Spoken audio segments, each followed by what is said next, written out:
Hello friends, welcome back to the channel. My name is Kristen and this is Growing Zone 9B. So today I'm actually at my brother's house. In case y'all didn't notice, my hair is much shorter thanks to my sister-in-law. She has cut my hair super short and colored it, so I'm grateful to her. That is not what this video is about today though, friends. We are back here in what I call my brother's little food forest. Now he is in a bougie neighborhood for sure, and so he has to be really cautious about how he grows things and the way he's growing things, and keep them kind of under wraps so that people don't really see it as an eyesore. So as you can see down here, there are beautiful longevity spinach growing. That's what this is. I gave my brother a bunch of longevity spinach a while ago.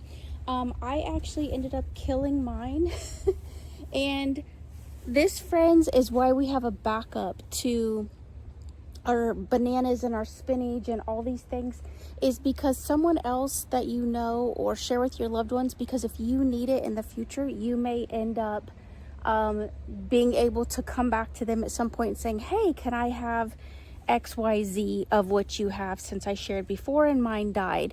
So as you can see here, my brother has a ton of bananas. They are super tall. We do not know what bananas these are because these came with the property when he purchased this house.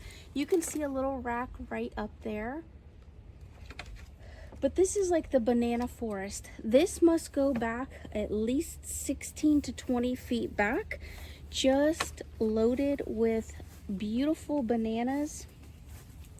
It is like a banana forest. It wraps all the way around here for him. You can see he has to kind of keep things cleaned up and cleaned out. He is growing them right up against this swamp line. Right here is another set of bananas coming in. And I came over today because he told me that he's got some bananas that he has already put up for me. But look, when I told y'all he has at least like 50 or more bananas, he absolutely does. Look, there is another rack of little finger bananas. I call them lady fingers because they're so tiny.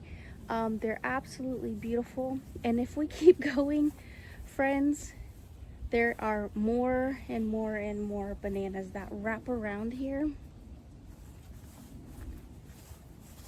And then look, we have a rack here.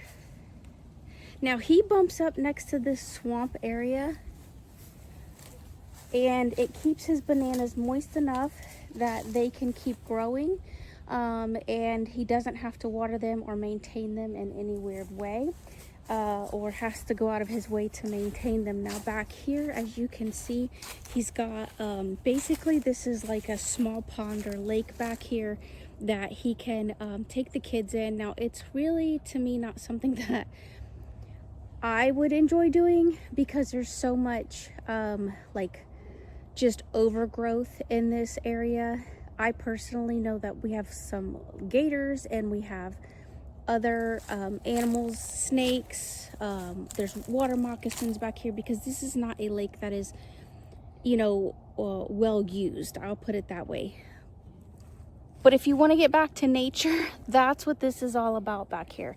It's just back to nature. Now, what he could do, and we have talked about a little bit, is he could actually utilize this swamp, little bayou, as I would call it, this little inlet, and he could end up, you know, maybe planting some other plants that do really, really well in the swamp area. But I'm telling you, friends, this is why we keep growing, is because you never know, you know, when you might need this food, or just having it so that you can eat it and consume it and know where it comes from, I think is really important. So this video is not a long video today, but I had been promising you guys that I was going to end up coming out here and trying to get some footage of all his bananas, and it's just beautiful to just look at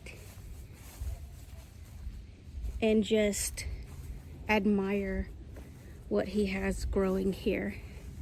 Now over there, as you can see, it looks like kind of like a fan. That is a moringa. Now we talked about the moringa plant. He's also got this plant here. This is gonna be, I think, if I remember correctly, this is a kumquat that I think he planted over here. And so he's kind of bumped these things up to the swamp line. And then over here, they just have some wild foliage going on. And then some beautiful little pink flowers.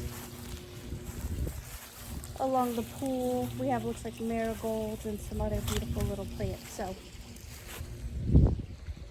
all right, friends, so this is why it's important that we're growing and sharing what we have with our friends and family. All right, until next time, love one another, be kind, and I can't wait to see you guys in my next video.